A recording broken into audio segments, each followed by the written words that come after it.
Good morning बच्चों। बेटे इस वीडियो में मैंने अभी आप लोगों को दो पाई चार्ट आप लोगों को भेजा है। तो उस पाई चार्ट को एक्सप्लेन करने के लिए मैं छोटा सा वीडियो बना रहा हूँ।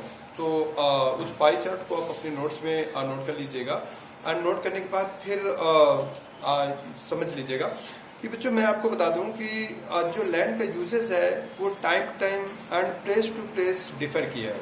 फॉर एग्जांपल के तौर पर अगर हम देखें अरुणाचल प्रदेश अंडमान निकोबार आइलैंड के most part of area is under the 90% area of Andaman Nicobar island का लैंड का जो पार्ट है वो that is covered by the forest. वही पंजाब का 90% area 80 more than 80% area is under the agriculture activity.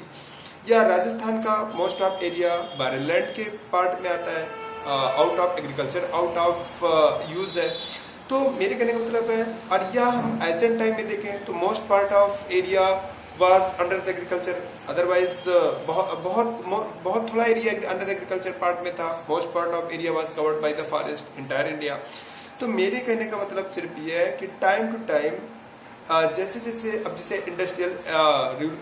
Industrial time चल रहा है, इंडस्ट्रियल रिवोल्यूशन का टाइम चल रहा है, रिजल्ट क्या है कि मोस्ट ऑफ एग्रीकल्चर एरिया पे अब cash crop as a raw material of the industries के रूप में प्रोडक्शन किया जा रहा है। या पॉपुलेशन इंक्रीज करने की वजह से जो मोस्ट ऑफ फॉरेस्ट है उन्हें काट करके क्लियर करके एग्रीकल्चरल लैंड में कन्वर्ट कर दिया गया है।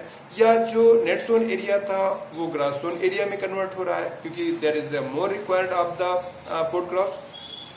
तो उसके लिए उसी के लिए मैं एक छोटा सा वीडियो बना रहा था कि time to time and place to place agriculture का जो यूज है बेटा वो डिफर करता है। राजस्थान में अधिकतर जमीन बैरन पड़ी हुई है, वहाँ इरिगेशन के फैसिलिटीज नहीं है। मोस्ट ऑफ एरिया जो है वो सैंडी है, तो रेन की लैक ऑफ रेन है।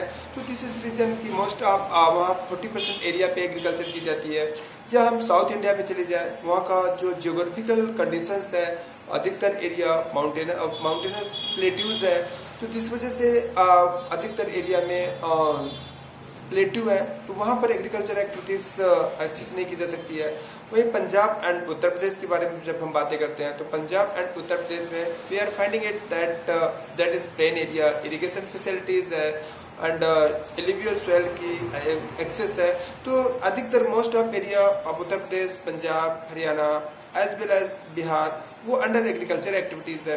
तो बेसिक मेरे कहने का मतलब है कि time time place to place use of agricultural land या यूज ऑफ लैंड, या बात हम करें कि नियर क्लोज सिटी के बारे में बात करें तो वहाँ पर क्या है कि मोस्ट ऑफ लैंड जो है वो that is under the industrial use पे है या अगर ट्रांसपोर्टेशन यूज पे है।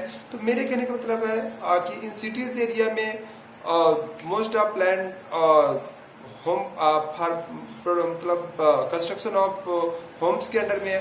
तो मेरे कहने का मतलब सिर्फ इतना है कि इस पाई चार्ट में ये शो किया गया है कि अंडर द वो इंटायर इंडिया के बारे में बताया गया है कि अंडर द इतने % एरिया इस पर्टिकुलर पर्पज के लिए यूज किया जाता है, बट वो प्लेस टू प्लेस डिफर करता है। आई हैव ऑलरेडी एक्सप्लेन कि ये प्लेस टू प्लेस डिफर करता है। फॉर एग्जाम्पल के तौर पर पंजाब में most of agriculture area is under agriculture activity, 80% more than 80% area of agriculture of land is under the agriculture land.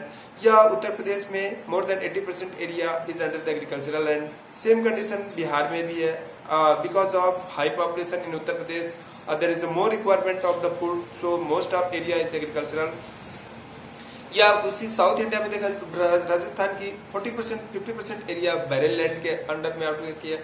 Gujarat में भी द सेम कंडीशंस। आज साउथ इंडिया में जाते हैं तो most of area is under the plateaus, that's why the region agriculture purpose के लिए ज़्यादा यूज नहीं की जा सकती। अंडमान निकोबार की बात करते हैं तो most of area is covered by the forest. या अरुणाचल प्रदेश की बात करते हैं तो काफ़ी % एरिया में वहाँ कवर्ड बाय द फॉरेस्ट।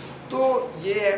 तो या टाइम टू टाइम की बात करें, ऐसे टाइम पे मोस्ट ऑफ क्योंकि पॉपुलेशन बहुत कम थी, बहुत लिमिटेड फूड की रिक्वायरमेंट थी, इंपोर्ट एक्सपोर्ट होता नहीं था। तो रिजल्ट क्या कि उस समय केवल उसी एरिया में एग्रीकल्चर एक्टिविटी परफॉर्म की जाती थी जो उनकी नीड्स को फुलफिल कर सके।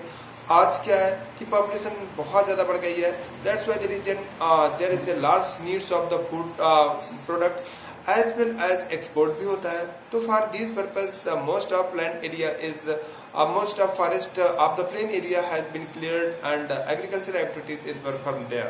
तो इन जो मैंने आप लोग पाई चार्ट भेजा है, उस पाई चार्ट को आप लोग अपने कॉपी में बना लीजिएगा और उसको एक्सप्लेन कर लीजिएगा थोड़ा कि ये इस पार्ट में इतने इतने पार्ट में इतने इतने परसेंटेज पार्ट ऑफ लैंड में ये एक्टिविटीज परफॉर्म की जाती है। ठीक है बच्चों, आगे का पार्ट हम लैंड डिग्रेडेशन नेक्स्ट कल पढ़ेंगे। Thank you.